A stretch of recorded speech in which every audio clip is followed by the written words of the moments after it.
दोस्तों दोस्तों आज जिस स्टॉक की चर्चा मैं आपके सामने करने वाला हूं उस स्टॉक का नाम है हिंदुस्तान जिंक लिमिटेड। और आप देख रहे होंगे हिंदुस्तान जिंक लिमिटेड 600 रुपए के नीचे जा करके ये आज क्लोज हुआ है। इसने जो अपना 52 वीक हाई बनाया था वो था 777 रुपए। और देखिए एक समय में ना ये स्टॉक बहुत ज़्यादा क्रैश हुआ था, बट वहाँ से रिकवरी भी काफ़ी अच्छी हो गई है। आप देखें इसने जो हाई लगाया था वहाँ से ऑलमोस्ट एक समय ये स्टॉक आपको 32% क्रैश दिखाया था, बट अब वहाँ से वापस ये स्टॉक ऑलमोस्ट 22% ज़्यादा की तेज़ी दिखा चुका है। हाँ, ये है कि अब जो 600 रुपये का एक बड़ा रेजिस्टेंस जोन था वो इसको तोड़ नहीं पाया बल्कि और नीचे आ गया। तो आने वाले दिनों में अगर 600 रुपये के ऊपर चला जाता है हिंदुस्तान जिंक तो ये बहुत अच्छा टेक्निकल होगा, टेक्निकली अच्छी चीज़ें होंगी कि भाई 600 रुपये का जो बहुत बड़ा एक आप कह सकते हो ह्यूमंगस रेजिस्टेंस है इसी तोड़ करके ऊपर गया। लेकिन मेरा जो टॉपिक आज है ना हिंदुस्तान जिंक को लेकर के, ये इसलिए नहीं है कि हिंदुस्तान जिंक टेक्निकली क्या कर रहा है, नहीं, ये मेरा काम नहीं है। आप अपने वित्तीय सलाहकार से पूछ सकते हैं, खुद रिसर्च कर सकते हैं। यहाँ पे मैं चर्चा करने आया हूँ कि क्यों हिंदुस्तान जिंक एक जिंक की कंपनी नहीं रह गई है। और मुझे जो सबसे अच्छी चीज़ लग रही है कि अब ये जिस तरह से सिल्वर की तरफ आगे बढ़ रहा है, और यकीन मानिए हिंदुस्तान जिंक में देखो हमेशा जो भी कमोडिटी के स्टॉक होते हैं मैं हमेशा कहता हूँ डाउन साइकिल में लेना है, अप साइकिल में सेल करना है। लेकिन बट आप और मुझे कभी तो पता चलेगा नहीं, और जब तक पता चलेगा स्टॉक में या तो एंट्री के लिए बहुत देर हो जाएगी या एग्जिट के लिए एक्यूमुलेशन सबसे अच्छा होता है। लेकिन हिंदुस्तान जिंक में सब कुछ अच्छा नहीं है, कुछ इश्यूज भी हैं इसकी पेरेंट कंपनी को लेकर के। कुछ इसकी पेरेंट कंपनी जो है उन्होंने कुछ डिसीजंस भी लिए हुए हैं। इन तमाम चीज़ों में चर्चा करूंगा। अगर आप हिंदुस्तान जिंक में निवेशित हैं या आप निवेश की सोच रहे हैं, यकीन मानिए बहुत इन्फॉर्मेटिव वीडियो होने वाली है। और as a commodity stock, as a future India को ग्रोथ करना है, हिंदुस्तान जिंक चलेगा ही चलेगा। हाँ, बीच में कुछ हिकअप्स दिखें, शायद कुछ डाउन साइकिल आए, कुछ पेरेंट कंपनी के इश्यूज इसमें रिफ्लेक्ट हों, बट लॉन्ग रन में मुझे क्यों हिंदुस्तान जिंक बहुत ज़्यादा पसंद है। और इसलिए नहीं कि ये जिंक कंपनी है, बल्कि ये जिंक से बहुत दूर जा रही है।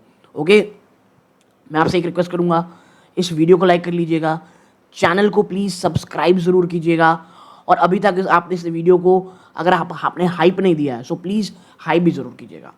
अब आते हैं एनालिसिस पार्ट में, Q4 के रिजल्ट एनालिसिस। देखो हिंदुस्तान जिंक ने रिपोर्ट किया एक record breaking final quarter for fiscal year जो मार्च में एंड हुआ। ये जो परफॉर्मेंस थी इसे आप करेक्टराइज कर सकते हो सब्सटेंशियल ग्रोथ, चाहे वो टॉप लाइन हो या बॉटम लाइन हो। और ये क्यों हुआ? प्राइमरली बाय ऑपरेशनल इफिशिएंसी और सर्ज इन सिल्वर कंट्रीब्यूशन। और इससे भी एक बहुत अच्छी चीज़ हुई है, और ये अपने आप में हिस्टोरिक है। ठीक है, क्या है? पहला है नेट प्रॉफिट, ये 68% अप था year on year, 29% quarter on quarter, 5,000 crore से भी ज़्यादा।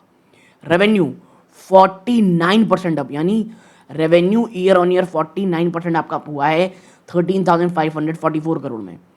EBITDA 61% up year on year, और जो एबिटा मार्जिन है वो एक मजबूत 57% में है। ठीक है, फिर आते हैं यहाँ पर प्रोडक्शन माइलस्टोन में। प्रोडक्शन माइलस्टोन क्या है? देखो यार, सबसे पहला है कि मेटल कितने माइन किए गए, 315 quintal ton, kilo ton, quintal ton, kilo ton हो सकता है। ठीक है, आई एम नॉट श्योर इसका पूरा फुल फॉर्म क्या है। रिफाइंड मेटल कितना हुआ? 282 किलो टन, 5% अप ईयर ऑन ईयर। और सबसे इंपॉर्टेंट जो मुझे सबसे अच्छी चीज़ लगी इस बार वो है कॉस्ट ऑफ प्रोडक्शन। आप यकीन मानिए वो रिड्यूस होकर के $903 पर टन हो गया है। ये एक सिग्निफिकेंट इफिशिएंसी अचीवमेंट है, और ये कब कर रहा है वो सबसे बड़ी चीज़, एक हाई इन्फ्लेशनर इन्वायरमेंट में। और मैं बता रहा हूँ, और ये मुझे चीज़ ना पूरे रिजल्ट में वन ऑफ द बेस्ट लगी। और एज अ लॉन्ग टर्म ये वो चीज़ें हैं जो हमको ध्यान में रखनी है। फिर भाई फ्यूचर प्लान इन्वेस्टमेंट, क्योंकि माइनिंग कंपनी आपको आगे तो बढ़ना पड़ेगा। तो देखो भाई कंपनी कह रही है अब हम ना एक HZL 2.0 में जा रहे हैं, जहां हमारा फोकस अब क्रिटिकल मिनरल्स की तरफ होगा और हाई वैल्यू सिल्वर प्रोडक्शन की तरफ होगा। और ये हो नहीं रहा है, ऐसा कर रही है कंपनी। ऑलमोस्ट 40% इनका जो आप कह सकते हैं प्रॉफिट आया है वो सिल्वर से आया है। क्या है? रेयर अर्थ और क्रिटिकल मिनरल। जो एजीएल है उसने रिसेंटली जीता है बेड, झांडावाली और सतपुड़ा पोटैश और हेलिट ब्लॉक राजस्थान में। ठीक है, नाउ ना 1841 हेक्टेयर की पूरा काम है। फर्दर मोर इनके पास दे हैव एक 5 साल का प्लान है to add 3 rare earth metal to their portfolio including monazite. ठीक है, फिर आप आगे बढ़ोगे, सिल्वरेज एक्सपेंशन। मैनेजमेंट एग्रेसिवली टारगेट कर रही है 1000 टन सिल्वर प्रोडक्शन कैपेसिटी को टू कैपिटलाइज। ये जो सोलर और इलेक्ट्रिक बूम आपको देखने को मिल रहा है, मैं बार बार कह रहा हूँ, सोलर और इलेक्ट्रिक बूम अभी कहीं जाने वाला नहीं है।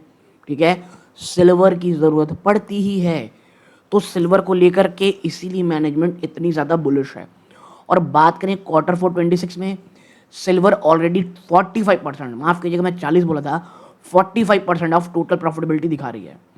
एसेट लाइफ, जो करंट रिजर्व और रिसोर्स है, ठीक है, 468.6 मिलियन टन की, वो कर सकती है सपोर्ट माइन को 25 साल के लिए। कितना? 25 ईयर्स।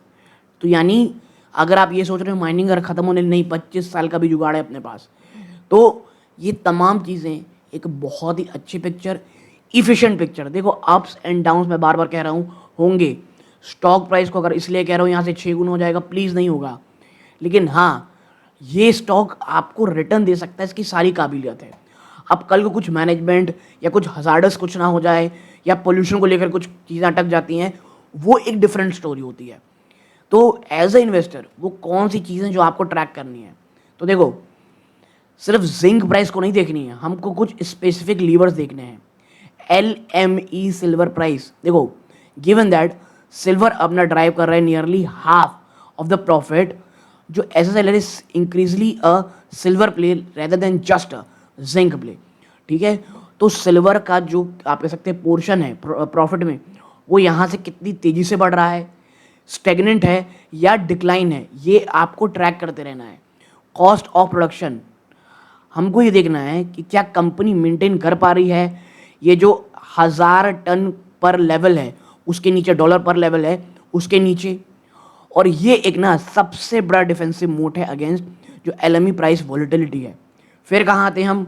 Vedanta demerger progress. देखो 1 मई को सबको पता है कि इनकी जो पेरेंट कंपनी है वेदांता, वो इसने एक रिकॉर्डेड सेट किया है, इट्स वर्टिकल स्प्लिट।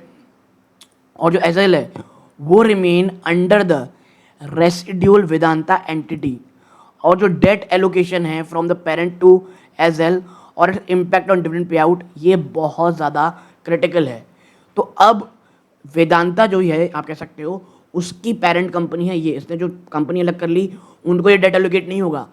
जो उसका डेट है या इस कंपनी को जो डिविडेंड देना है वो इन्हीं के थ्रू आपस में किया जाएगा। क्या कर्जों के साथ ये कर पाएंगी?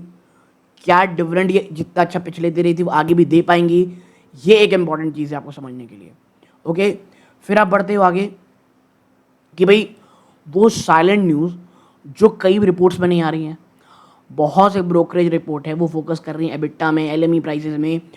2 फैक्टर है जो अंडर डिस्कशन है। वो क्या है?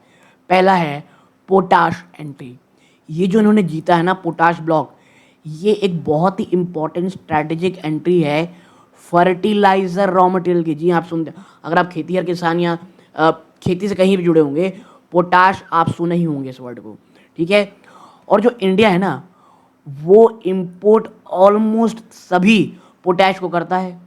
और ये जो HL का मूव है लॉन्ग टर्म प्ले के लिए, जो आत्मनिर्भर भारत है, that could attract government subsidies या strategic initiative not yet factored into the valuation. अगर ये, और जिस तरह से हमने वॉर देखी है ना, जितनी परेशानी में अभी करंट गवर्नमेंट है मैं आपको बता दूं, और परेशानी लोगों को लग रहा है भाई LPG नहीं, LPG तो है ही है, वो तो सीवियर है।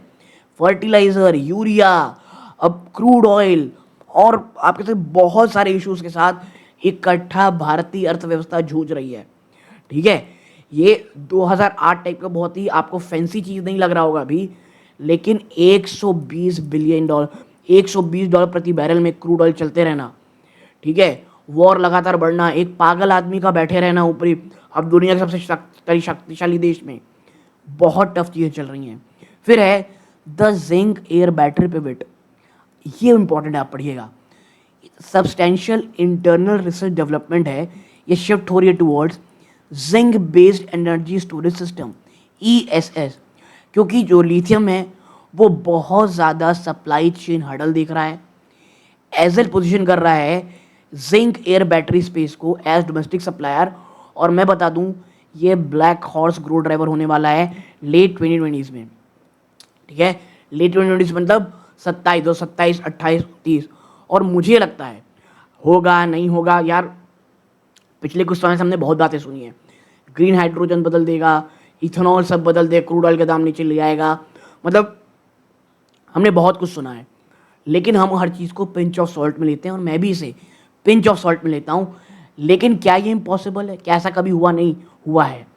और अगर ये होगा, यकीन मानिए HHL की जो वैल्यूएशन है वो अपने आप में बहुत रहेगी।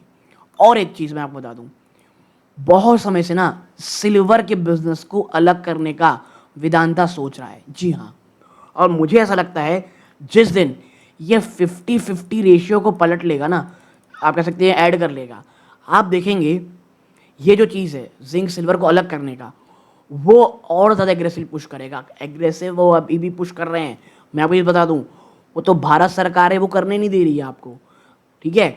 बट मुझे ऐसा लगता है बीच बीच में अफवाहें चलती है और लोग HLZ को ना HLL को इसीलिए होल्ड करते हैं कि भैया अगर स्प्लिट होगा तो हमको ही मिलेगा सिल्वर। ये बहुत बड़ा प्रॉब्लम होने वाला है, माफ़ कीजिएगा, एक इम्पॉर्टेंट हो सकता है अगर ऐसा फ्यूचर में होता है। कब होगा आई डोंट नो, भारत सरकार क्यों नहीं करने दे रही अपने, उसके कुछ रीजन हैं, ठीक है ना। अब पिछले 4 हफ्ते में कुछ बड़ी न्यूज़ भी आई भाई। तो भाई सबसे पहले ये बोर्ड चेंज हुआ है, वो ये है।